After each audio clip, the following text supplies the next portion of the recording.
السلام علیکم دوستو، آج ہم روس کے متعلق حیران کن حقائق کے بارے میں جانیں گے۔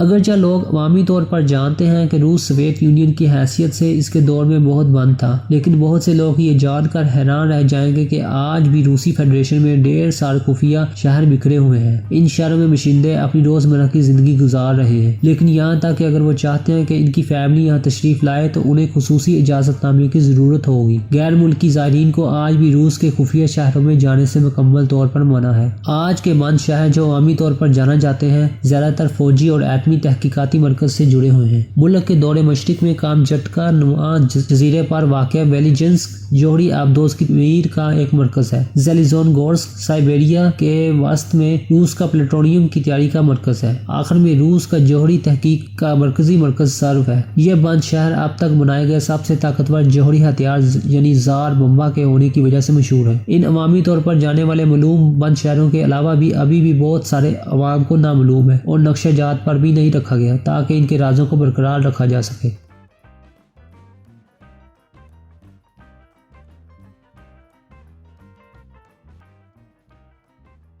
مطالعات سے پتہ چلتا ہے کہ روسی مردوں کی 55 سال کی عمر سے پہلے ہی ان میں سے ایک کی موت ہو جاتی ہے۔ شاید روسیوں کو بھاری شراب پینے کا منفی اثرات پر غور کرنا شروع کرنا چاہیے۔ اس حیران کن اعداد و شمار کے ساتھ اوسط روسی آدمی صرف 64 برس تک زندہ رہنے کی توقع کرتے ہیں، جس نے روس کو عمر کے متوقع طور پر دنیا کے 50 ممالک میں شامل کیا ہے۔ روس میں اوسط 20 سال 20 لیٹر ووڈکا استعمال کرتے ہیں۔ اگرچہ 1990 کی دہائی سے شراب سے متعلق اموات میں کمی آئی ہے، الکوہل اب بھی روس میں قابل موت کی تیسری سب سے بڑی وجہ ہے۔ اگرچہ شراب نوشی کم عمر کی توقع کی واحد وجہ نہیں ہے، قلبی بیماری اور فالج سے متعلق اموات روس میں بہت زیادہ ہیں۔ اس کو روسیوں میں سگریٹ کا بھاری استعمال اور ملک میں ذاتی صحت کے عام طور پر ناقص تشویش سے بھی جوڑا جا سکتا ہے۔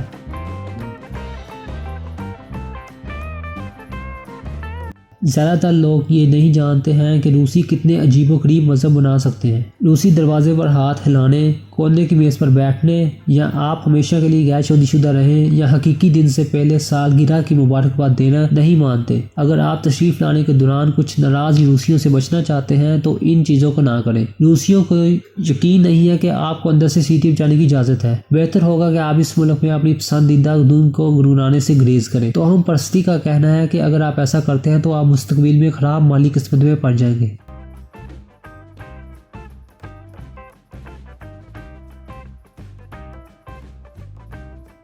ماسکو ان ارب پتی افراد کے لیے حکومت کرتا ہے جو روس کو گھر کہتے ہیں۔ دنیا کے ارب پتیوں میں سے 84 رہائش پذیر میں سے ماسکو کا نمبر 1 تھا۔ ایسا لگتا ہے کہ کچھ بیرون ملک کاروبار کے بڑے مواقع کے حصول میں آگے بڑھے ہیں۔ ماسکو میں ابھی بھی کچھ 71 ارب پتی افراد ہیں۔ صرف 2019 میں ان افراد کی مالیت $421 بلین تھی۔ انہوں نے اندازہ لگایا ہے کہ روس کی حیرت انگیز 89% دولت کا سب سے زیادہ 10% آبادی کنٹرول کرتی ہے۔ روسی صدر ولادیمیر پوٹن دولت مند چند لوگوں کا ایک حصہ ہیں جو نہ صرف پیسہ بلکہ خفیہ قوم کی سیاست کو بھی کنٹرول کرتے ہیں۔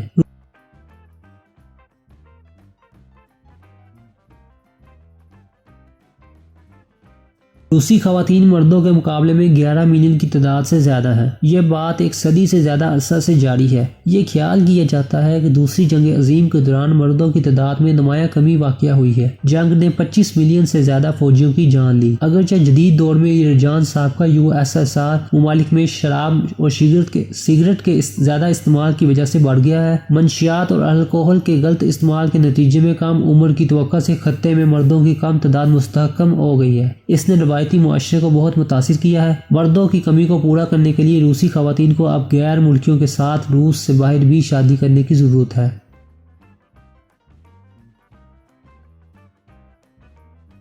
ایک ترقی یافتہ ملک کے لیے روس میں تشویشناک حد تک HIV ایڈز کے ساتھ رہنے والے افراد کی تعداد بہت زیادہ ہے۔ حال ہی میں ملک میں HIV کے ساتھ رہنے والے افراد کی تعداد 12 لاکھ ہو گئی ہے۔ چونکانے والی بات یہ ہے کہ یہ تعداد قابو میں نہیں ہے۔ ہر سال روس میں متاثرہ افراد کی شرح 15 سے 10% بڑھ رہی ہے۔ اس کا مطلب ہے کہ روزانہ 250 سے زیادہ افراد انفیکشن کا شکار ہو رہے ہیں۔ طلبہ نے محسوس کیا ہے کہ یہ تعداد ملک میں انجیکشن دوائیوں کے زیادہ استعمال سے ہے۔ لگ بھگ 1.8 ملین افراد یا 2.3% آبادی انجیکشن منشیات استعمال کرتی ہے۔ متاثرہ افراد کی اکثریت کا تعلق جنسی شراکت داروں سے ہے۔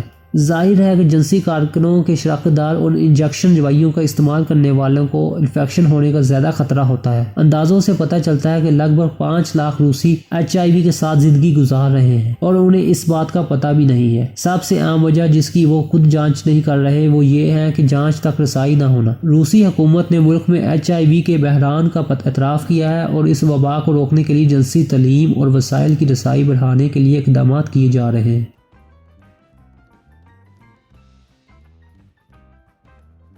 ماسکو اپنے سب وے سواری کتوں کے لیے مشہور ہے۔ وہ در حقیقت جانتے ہیں کہ بغیر کسی انسانی مدد کے سب وے پر کس طرح سفر کرنا ہے اور کس طرح اس میں سوار ہونا ہے۔ ان جانوروں نے پتہ لگایا ہے کہ کھانا اور دیگر سامان تلاش کرنے کے لیے کہاں سے جانا ہے۔ ماسکو میں تقریباً 35,000 سے زیادہ آوارہ کتے ہیں، لیکن صرف چند مابعد ذہین افراد نے اپنی بقا کی کوششوں میں نقل و حمل کے اس طریقے کو تلاش کیا ہے اور اس میں مہارت حاصل کی ہے۔ ان کا خیال ہے کہ ان میں سے تقریباً 2 درجن ہوشیار کتوں نے روزانہ کی بنیاد پر سب وے کو نیویگیشن کیا ہے۔ ان کتوں نے انسانی اشاروں کو پہچاننا اور اس کا جواب دینا سیکھا ہے۔ کتوں کو بھی سب ویز پر موجود انسانوں سے مثبت توجہ ملتی ہے، جس سے ان کو واپسی کی خواہش میں اضافہ ہوتا ہے۔ وہ سمیلز سے مختلف اسٹیشنوں میں بھی فرق کرنا شروع کر دیتے ہیں اور جانتے ہیں کہ کون سے اسٹاپ کھانا وصول کرنے سے وابستہ ہیں۔